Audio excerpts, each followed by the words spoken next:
this is just a quick recording that I'm going to do a brief review on a Android GPS tablet that I got off of eBay.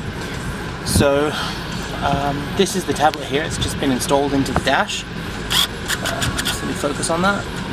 Okay. The screen quality on this video recording is not great. I'm using a DSLR to do the recording at the moment, but the sun is reflecting off the screen. I've just positioned the camera in the back of the car so that I can zoom in on it. I'm going to jump into the front of the car now, just so that I can show you guys what the actual GPS does. So just give me 2 seconds.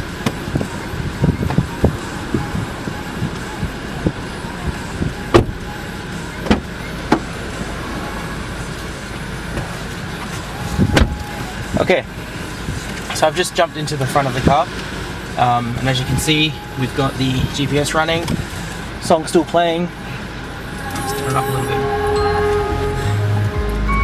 So I'm just going to go over some of the functions. At the moment I'm currently running in radio mode, so basically, you know, just connects to the radio, plays all the stations as you like them to do.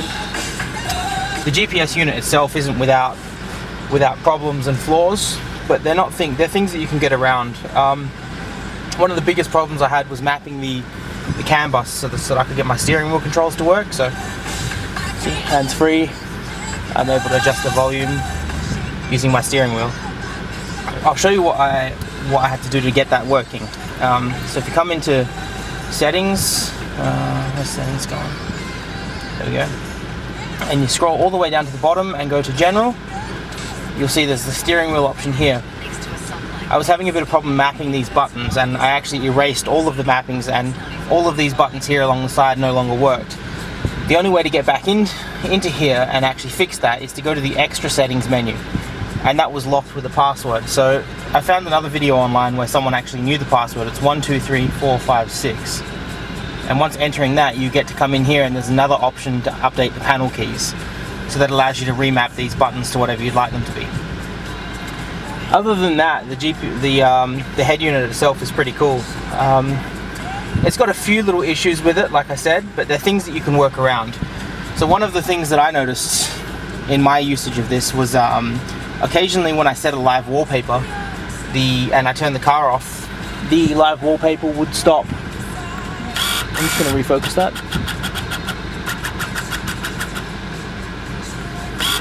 Sorry, let me just give the camera something to focus on. It looked like it was a little bit blurry.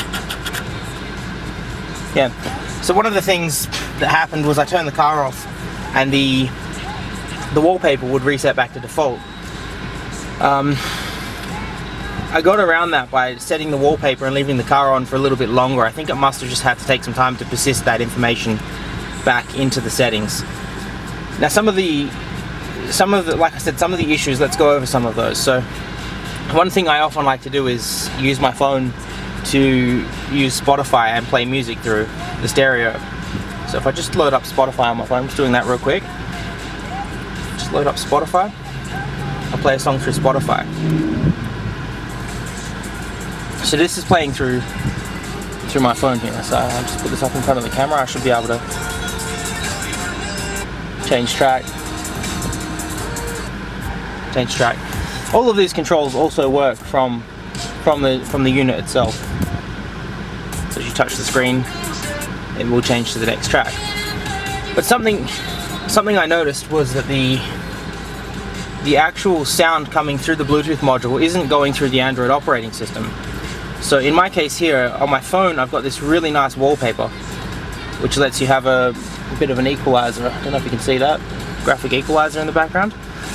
So I installed that app into this. It's called Audio Glow. It's a fantastic app. What you'll notice is when I set that as the wallpaper, we don't get any equalizer at all. And the reason for that, I think, is because the unit itself is actually running an Android operating system, but it also has some sort of separate operating system for Bluetooth. So the audio doesn't go through the Android unit itself. It only goes through the Bluetooth unit, which I think is like two separate computers inside of the unit, which it's good in a way because it allows you to turn the volume up and down even while the unit is off or booting still. So I'm just going to turn that down so I don't get a YouTube copyright violation there. So that's one thing I noticed. The other thing I noticed was the sound quality wasn't that great coming off of the unit by itself. So again, streaming the audio through this Bluetooth, it was okay. I won't say it was bad. The audio quality's much better than what I had in here before, but it wasn't as good as an aftermarket stereo that I've used in the past. Something I did notice though is that the audio coming off of the unit itself, if it was playing through the Android system, was much better than what we were getting through the Bluetooth there. So we can go into, I've got an app here, I think it's called, actually first of all I'll show you the video. So if we come across here, we've got an option called video. Something else I'll quickly mention is that the screen is a capacitive screen, so all of the touch sensitivity and all of that's fantastic. It's just like using a Nexus. It's very smooth. There's absolutely no lag at all in the screen. It's a dual, I think it's a dual core 1 GHz CPU, and it's running also 1 GB of RAM. But the screen quality is actually fantastic, especially considering the resolution is only 800 by 480, I believe. So let's just load up a video app. So I've got a video here of Adele, and that it's pretty good. Quality of the screen is, like I said, it's fantastic. Skip through that a little bit. This is a 1080p video. It's having no problems playing that at all. But like I said, when you start to bring this to higher volumes, the sound quality now that we're going through the Android operating system is better, but it's not as good as it could be. So a small example of what I'll show you is we've got the equalizer here. It's a pretty poor equalizer in my opinion. We've only got bass, middle and treble, and then the crossover frequencies. And it's very hard to get a very nice balanced sound out of this unit. With a good hour or two, I spent an hour or two in here trying to balance the sound. I got a decent sound out of the unit itself using the stock sounds, but in all honesty, you need to spend a good amount of time in here configuring your amplifiers and your actual head unit as well to get them all in pair. Otherwise you have this really bassy and punchy sound, or you've got no treble, or you've got too much mid-range, and it's all over the place. So definitely for someone who's new to car audio and new to sound configurations and things like that, this isn't the best unit to get, because you will need to spend a lot of time configuring it. So a couple of other things complaints I have with the unit is that this USB port here doesn't actually work. I've plugged things into this, nothing comes out. I plugged a cable in, I put a multimeter on it, there's absolutely no power coming out of this. I'm still waiting on a response from the seller from China to explain what's going on with that. I'm hoping that maybe they'll be able to fix this with a firmware update. I'm not sure yet. I'll update the video description when I get a response with that. Something else that I'm just going to show you guys now is, now that the audio is coming through the Android system itself, the graphic equalizer wallpaper is now working correctly. So that sort of proves my theory where the Bluetooth side of things is separate to the Android side of things. I haven't got a disc in the car at the moment. The DVD player works fine. I haven't noticed any problems with that. Again, you can access that just by hitting DVD here. You have the radio and the phone button and the eject button. And all phone does is it brings you back into the Bluetooth menu. But like I said, if you get into that secret menu with the passcode 123456, which is under settings, general, oops, sorry about that, that was under, that's under settings, general, and if you go to extra settings, and extra settings requires a passcode, which is 123456, and I do think that this passcode applies to all different GPSs, because the video I got this passcode off was a different car, different model, and a different stereo, still running the Android operating system. So yeah, you can configure those buttons here using the panel keys button. There's also a lot of other choices in here, which is quite good. You can adjust when the fan starts. You can adjust the backlighting for all the knobs and all that sort of stuff. You can't change the color, but you can make it so that it turns up and like brighter or less bright, things like that. Some of the other things we've got is the home button, which takes you home as you would expect. The menu button, which takes you home also, but if you're in an application, this will bring up whatever menus the application has. And the back button, which of course takes you back. Again, if you're in an application, it takes you back. The navigation button itself is pretty cool as well. You're able to map this to any application that you want. So I've got this mapped to Sigic. So as soon as I hit that button, Sigic will start up. And you won't be able to see this in the video, but over there in the top corner of my dash, I have a little GPS receiver. I'll see if I can just move the camera and get a video of that. Yep, that little thing over there is the GPS receiver. It's in the corner there. Let's just bring this back. Oh, sorry guys, I've completely screwed up my camera now. Just give me 2 seconds. There we go. So this is Sigic.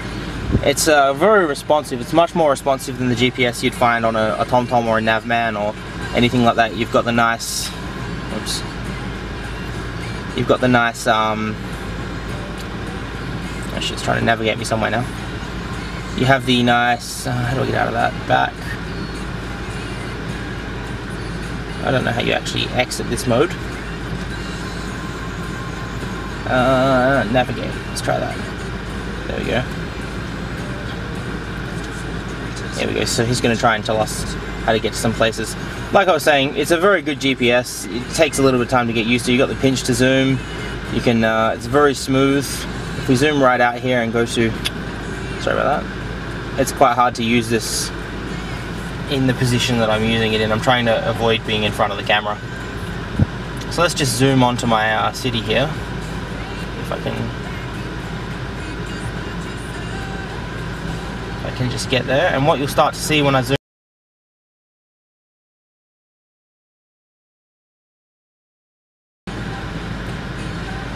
Sorry about that, I think my camera stopped recording. I was just explaining the GPS system here. It has nice 3D maps, and I mean, you know, in comparison to something like a TomTom, this is relatively smooth. You can do the rotation. The GPS unit itself is quite good. I've been very impressed with that side of things. So yeah, that was just a brief overview of the unit itself. Something I'll mention is, if I just stop this song, I was playing a video of that song, so let's just pause the video. I installed an application, it's called PowerAmp. PowerAmp offers a much better sound quality than the stock Android unit itself. So I've sort of configured the equalizer in this a little bit to get the best possible sound out of it that I was able to get. It's very balanced now. The only problem I have with PowerAmp is that it doesn't support things like Spotify and Google Play Music, and I tend to stream a lot of my music from that, so that was the only sort of real issue there. But yeah, if anyone has any questions about this unit or any of the other Android 4 car units, because they're all pretty much the same, if your unit has these buttons on the side here and these buttons on the side here, regardless of how it looks, it's pretty much going to be the same unit. So yeah, just, you know, leave me a comment if you want to see something in here, and I'll jump back out in the car and record a video for you and let you know how it goes. So it's quite cool having the equalizer in the background here. You can navigate forward and backwards in the tracks using the CAN bus as well, but you can also push this in. Oh, I don't know what I did there. Sorry about that.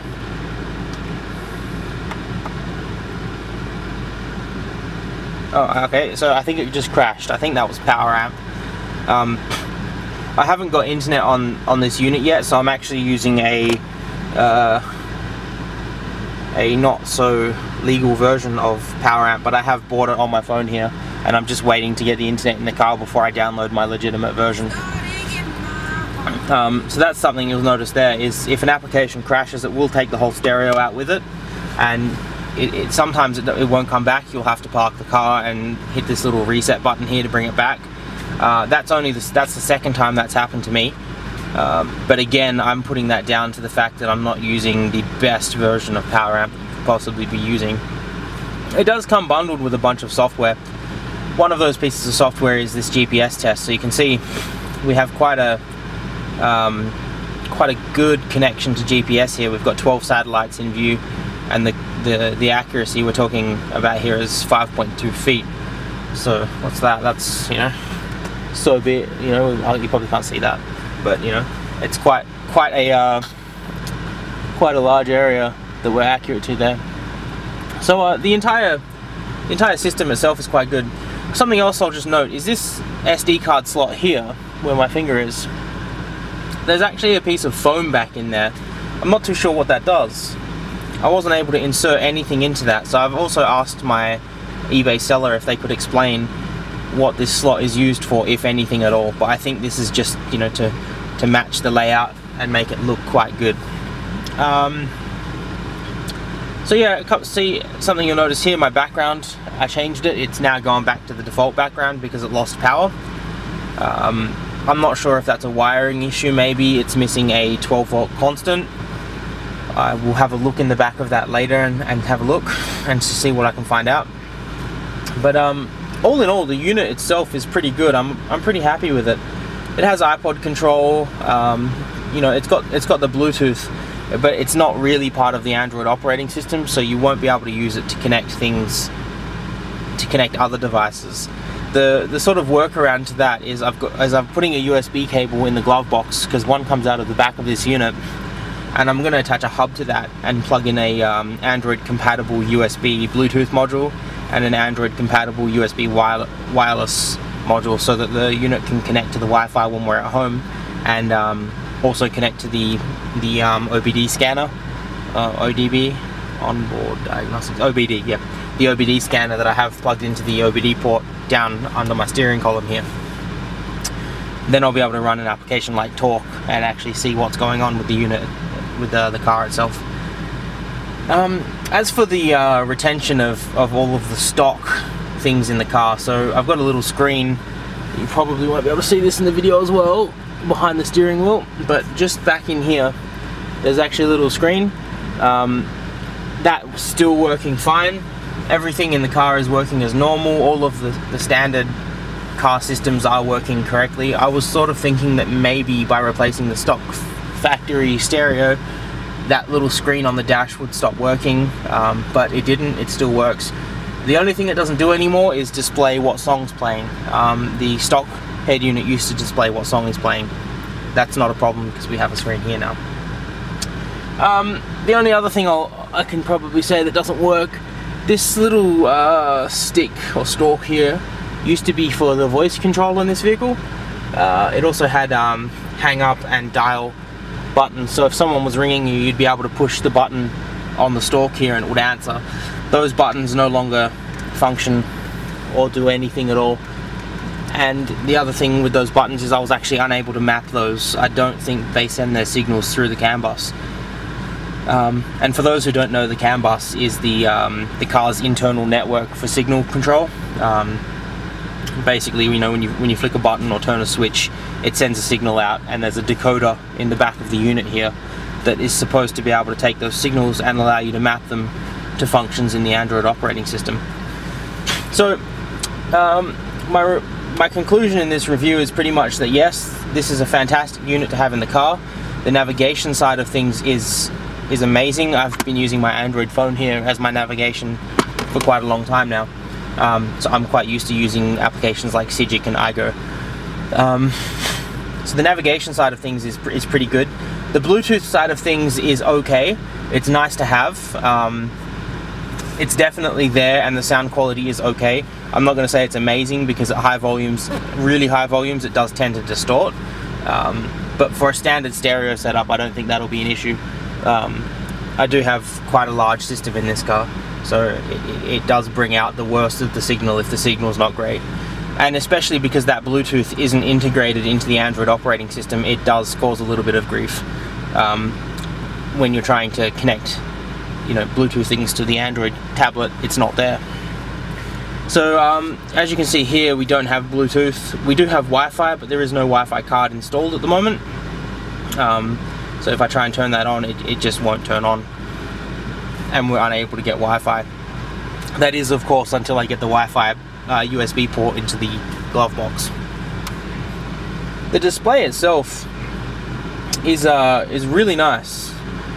The quality of the display, I would say, is on par with the Nexus 7, the 2013 model Nexus 7 as well. Especially while you're driving, I've had no issues using this while I'm driving. And when you come into this phone mode here, the buttons that you get on the screen for controlling, you know, previous, next, play and pause, they're well large enough to just hit with your left hand while you're driving. So yeah, it paired up with my HTC with no problems. Only other issue is there's a couple of issues. Like I said, if you're happy to work around them, it's a great unit. It was unable to download my phone book, but it looks like it may have just done something to my phone. Connect. Yeah, see, total records downloaded 0. I'll try that again. Oh no, that seems to have worked now. Well, I'll be honest with you, I'm quite happy about that, but that is also the first time that that has worked. And I've tried this a couple of times now. And it hasn't worked a couple of times. The actual calling on the phone itself works perfectly. So I was able to come in here and dial a number. It works perfectly. If the connection between the phone and the car is set up, all I have to do is step into the car and it makes the connection as soon as the head unit turns on, which is great because when my phone rings, this rings. The other thing it has, which sort of impressed me because I didn't think that this unit would have it, is a, in the settings here, the settings gone, there it is. It has this really cool, might be under general, extra settings. Again, you have to go into extra settings. The password is 123456. It has this really cool mode, and I don't seem to be able to find it now. Actually, you know what? It might be in sound settings. Sound, here it is. And it was called Sound Priority. And when you have this set to Intelligent Priority, it actually is able and smart enough to figure out applications that are playing sounds at the same time.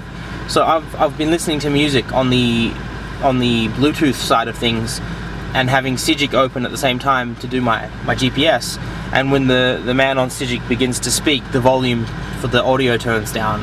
Or when you're approaching a speed trap set of traffic lights, the volume will turn down as well. And you can also have the volume turned down based on the speed of the car, which I've got that turned off. But you know, it's something there that you have if you do want to have it. You can also adjust the volume of the navigation system and the background music as well. And you can also adjust the channels that the navigation comes out from. So if you're driving in the car, you could have the navigation voice only come from the front right speaker. And if you have passengers in the car, they'll still hear the full signal of the audio from the sound, from the song, whatever you're listening to in the other speakers that are closest to them. So like I said, all up, it's actually quite a fantastic unit. I'm pretty happy with it. You can swap out the boot animation, so I have it starting up with just the stock Android logo. I also have it start up when it starts up with a little Ford logo, because this is a 2010 Ford Mondeo, and I can show you that right now if I just turn the car off. So we'll just give it a couple of seconds to actually power off the unit. There it goes. Let's turn that back on, and what you'll see is the Ford logo appears, and you can change that to Holden or whatever car you're driving. So yeah, all up, it's quite a fantastic unit. I do recommend it. If you have a little bit of Android knowledge and a little bit of audio knowledge, it's definitely worth getting Power Amp installed and using the EQ on that, because the sound quality is much better. That is, of course, if you don't mind having the MP3s or WAV files of your songs on some sort of hard disk in the glove box. For me personally, I do prefer to use Spotify and stream that music, but currently I don't have internet or 3G on this device, so I'm using my phone and the Bluetooth system that it is included with. It's got a browser and a calculator and email. It's all integrated with. Sorry about that, guys. My camera decided to stop recording again. The last thing I was going to say that is slightly annoying is I have hooked up the reverse sensor in this unit. So if I put the car into reverse, it attempts to show me the reversing camera, which is not hooked up. So if I just pop the car into reverse, it attempts to show me the reversing camera. All of the sound stops, the menus go away, but there is no reversing camera hooked up. So let me just put that back in park. And as soon as you put the car back into park or drive, all of your sound comes back and the operating system becomes usable again. I suppose it's just a safety feature trying to get people to pay attention to what they're doing when they're reversing, which is good in a way, but it's just slightly annoying. I would much prefer it if it just turned the volume down a little bit. Yeah, but all up, it's a good unit. I haven't tried installing another launcher on here. I will probably try that in the next few days. Like I said, I'm waiting to get internet out here so that I can connect to Google Play and actually download some apps on this device without sideloading them like I had to do with PowerAmp. But yeah, definitely if you're interested, it's a fantastic unit. And if you're happy to work around some of the things like the equalizer that's included with this unit, which looks kind of cool but is actually pretty crap, then definitely this is a good unit to have. And like I said, you have the other benefits as well. You know, you've got email in the car, so if you're stopped at a light or something like that and someone sends you an email, it pops right up on the screen and you're able to see those things. And the radio module itself, this interface it's pretty cool. It's a little bit annoying because the CAN bus side of things, the steering wheel controls, sorry, if you push the next button or the previous button, it doesn't actually just go to the next one in the list, it actually tries to seek the next station, which you can see it doing now. And so if your next station is, you know, 10 megahertz away from where you currently are, it takes a long time for it to get there, so you're pretty much better off coming in here and tapping the screen. But yeah, it supports, you know, AM, FM, all your standard radio stuff. I don't listen to the radio that much, but it's all there. The disc functionality works great. Everything works really well. I've just been really impressed with the actual unit itself. I thought there'd be a few more problems, and the problems I've mentioned at the moment are things that you can get around with aftermarket equalizers and tweaking your amplifiers so that the bass isn't so punchy, setting up your crossovers correctly, just things like that. The two knobs, they work pretty well. If I bring this into phone mode, I can show you what this does. Studio. So if we have a song playing and we hit the next button, it will take us to the next song. This is all, of course, coming from my phone. But again, if you push this knob in and tilt right, the unit crashes again. That wasn't doing that yesterday. That's the first time I've noticed that.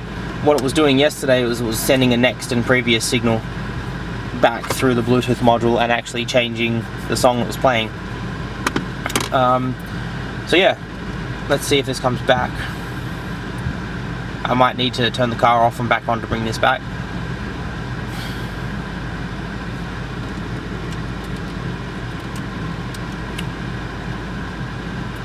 Yeah, so there's definitely some issues with it. I'll just kill the car and give it 30 seconds.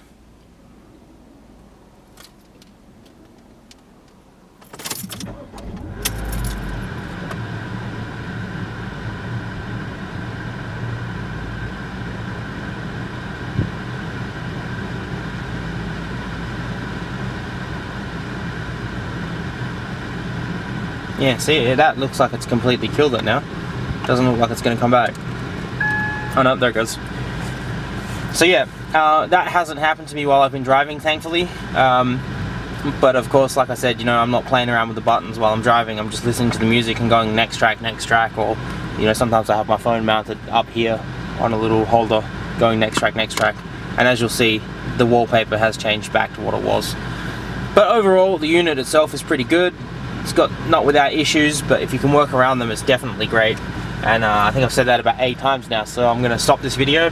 And like I said, if you have any questions, leave them in the comments below. If you want to see some extra functionality of this unit, in the next week or so I'll have internet out here, so I'm happy to download some apps and install them and record some videos of them running. So just let me know what you guys think. And you know, if you guys want to see something, let me know what you want to see, and I'll download it out here and give it a shot. So yeah, one other thing, PowerAmp, guys.